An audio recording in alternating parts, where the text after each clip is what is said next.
بسم اللہ الرحمن الرحیم۔ اسلام کے سیاسی احکام کے ضمن میں مختلف غلط فہمیاں ہیں جو ہمارے معاشرے میں پائی جاتی ہیں۔ ان میں ایک بڑی نمایاں غلط فہمی یہ ہے کہ یہ ڈیبیٹ ہمارے ہاں اکثر ہوتی رہتی ہے کہ اسلام کا نظام جو ہے کیا پارلیمانی ہے یا وہ صدارتی ہے، یعنی کیا پارلیمنٹری فارم آف گورنمنٹ اسلام جو ہے وہ انویزج کرتا ہے یا پریزیڈنشیل فارم آف گورنمنٹ ہے۔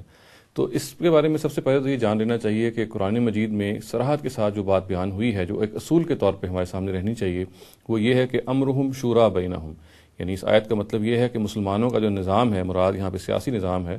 وہ ان کے مشورے پر ہر حال میں مبنی ہوگا۔ اس کا مطلب اصل میں یہ ہے کہ جو نظام ہے وجود مشورے سے آئے گا، وہ چلے گا جب تک کہ وہ مشورے ہی سے چل رہا ہوگا، اور اگر کسی گورنمنٹ کو اگر ٹاپل کرنا ہے یا گورنمنٹ کو ختم ہونا ہے تو وہ تبھی ختم ہو سکتی ہے اگر وہ اکثریت کی جو تائید ہے اس کو حاصل نہ رہے۔ امرہم شورا بینہم کا مطلب اصل میں یہ ہے کہ نظام اگر مشورے پہ چلے گا تو پھر اکثریت کی جو رائے ہوگی وہ فیصلہ کن ہوگی، وہ نافذ العمل ہوگی، اور جو بھی اکثریتی گروہ ہوگا وہ ہی اصل میں حکومت کرے گا، اور وہ حکومت اس وقت تک کرتا رہے گا جب تک کہ اس کو اکثریت حاصل رہے گی۔ یہ تو وہ بنیادی اصول ہے، وہ بنیادی بات ہے جو قرآن مجید میں لکھی ہوئی ہے اور جس کو ہر حال میں ہمیں آنر کرنا ہے، اس کو ہمیں ماننا ہے۔ اب یہ سوال کہ کیا اسلام کا نظام صدارتی ہونا چاہیے یا پارلیمانی ہونا چاہیے، تو یہ سر تسر ایک اجتہادی معاملہ ہے۔ اس کے بارے میں کوئی بھی ایسی چیز شریعت میں نہیں لکھی ہوئی جس کے بارے میں ہم یہ کہہ سکیں کہ یہ ایک لازمی بات ہے یا قطعی بات ہے کہ ہم سیاسی نظام کو اختیار کریں، صدارتی نظام کو اختیار کریں یا پارلیمانی نظام کو اختیار کریں۔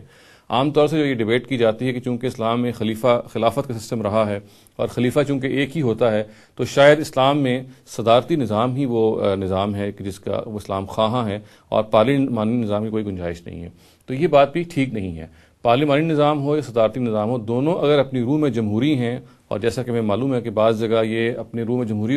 ہونے کے باوجود نہیں رہتے، تو یہ ہمیں اس سے کوئی غرض نہیں ہونی چاہیے کہ ان دونوں میں سے کون سا نظام جو ہے وہ اسلام کا نظام ہے۔ ہمیں جو بنیادی طور پہ دیکھنا چاہیے وہ یہ ہے کہ یہ اپنی روح میں اگر جمہوری ہیں، یعنی پارلیمانی نظام ہو یا صدارتی نظام ہو، یہ دونوں اگر بنیادی طور پہ لوگوں کی رائے سے وجود میں آتے ہیں، جیسا کہ ہمیں معلوم ہے وجود میں آتے ہیں، تو پھر یہ ڈیبیٹ کہ پارلیمانی ہو یا صدارتی ہو، یہ سر تسر اجتہادی ہے۔ ہم صدارتی نظام کو بھی اڈاپٹ کر سکتے ہیں اور پارلیمانی نظام کو بھی اڈاپٹ کر سکتے ہیں، اس لیے کہ بنیادی طور پہ یہ دونوں ہی نظام جو ہیں یہ جمہوری نظام یا اس نظام کے جس کو اسلام فروغ دیتا ہے، اور امرہم شورا بینہم کے تحت جس کو اسلام کہتا ہے کہ ہمیں اپنانا چاہیے، یہ دونوں ہی اس میں سے ہم کوئی اڈاپٹ کر سکتے ہیں۔ اس کے بارے میں یہ کہنا کہ صدارتی نظام شاید زیادہ قریب ہے اسلام کے جمہوری نظام سے، یہ کہنا اگر کوئی کہہ سکتا ہے تو یہ اس کی اپنی اجتہادی رائے ہوگی۔ اس کا مطلب یہ نہیں ہے کہ پارلیمانی نظام کی کوئی نفی کی جا رہی ہے، بلکہ جو بات بنیادی طور پہ کہی جا رہی ہے وہ یہ ہے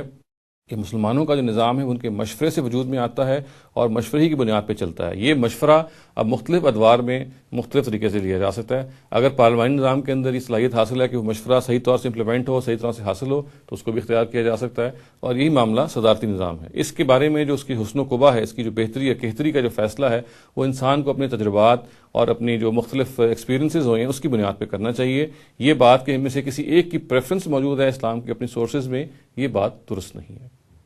اقول قولی ھذا واستغفر اللہ لی ولکم ولسائر المسلمین والمسلمات۔